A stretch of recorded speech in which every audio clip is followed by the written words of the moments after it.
फिल्मों की censorship, digital media के कंटेंट की जांच जैसे मुद्दों को लेकर अक्सर ही बहस छिड़ जाती है। कहीं मांग उठती है कड़े नियमों की, तो कभी सरकार के फैसलों पर आपत्ति भी जताई जाती है।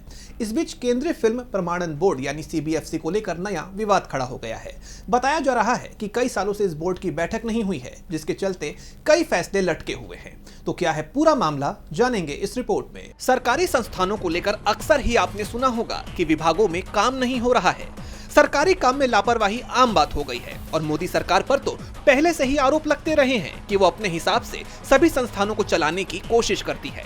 विभाग स्वतंत्र रूप से काम नहीं कर पाते हैं। इस बीच केंद्रीय फिल्म प्रमाणन बोर्ड यानी सीबीएफसी बोर्ड को लेकर बड़ा खुलासा सामने आया है, जिसने मोदी सरकार पर सवालिया निशान लगा दिए हैं। एक अंग्रेजी अखबार की रिपोर्ट के मुताबिक फिल्म जगत में और सीबीएफसी के अंदर भी एक ऐसा तूफान उठ रहा है जो शांत नहीं है, जिसे कई लोग वन मैन शो कहते हैं, जो एक सुपर सेंसरशिप राज में बदल गया है और जो समान रूप से व्यवस्थित और मनमौजी दोनों है। सीबीएफसी बोर्ड में मनमानी केवल फैसलों को लेकर नहीं बल्कि बैठकों को लेकर भी देखी जा रही है।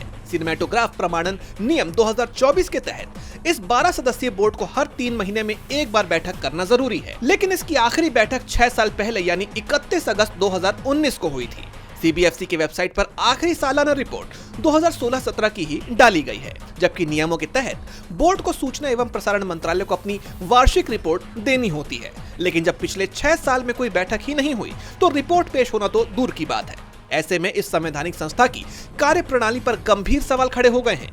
यहाँ तक कि 2017 के बाद बोर्ड का पुनर्गठन भी नहीं हुआ, यानी 2020 में निर्धारित अवधि खत्म होने के बाद उनके कार्यकाल का नवीनीकरण नहीं किया गया। ऐसे में वर्तमान बोर्ड की कानूनी स्थिति पर भी सवाल उठ रहे हैं। इस पूरे खुलासे ने एक नई बहस छेड़ दी है और सीबीएफसी बोर्ड के साथ ही मोदी सरकार भी कई सवालों से घिर गई है।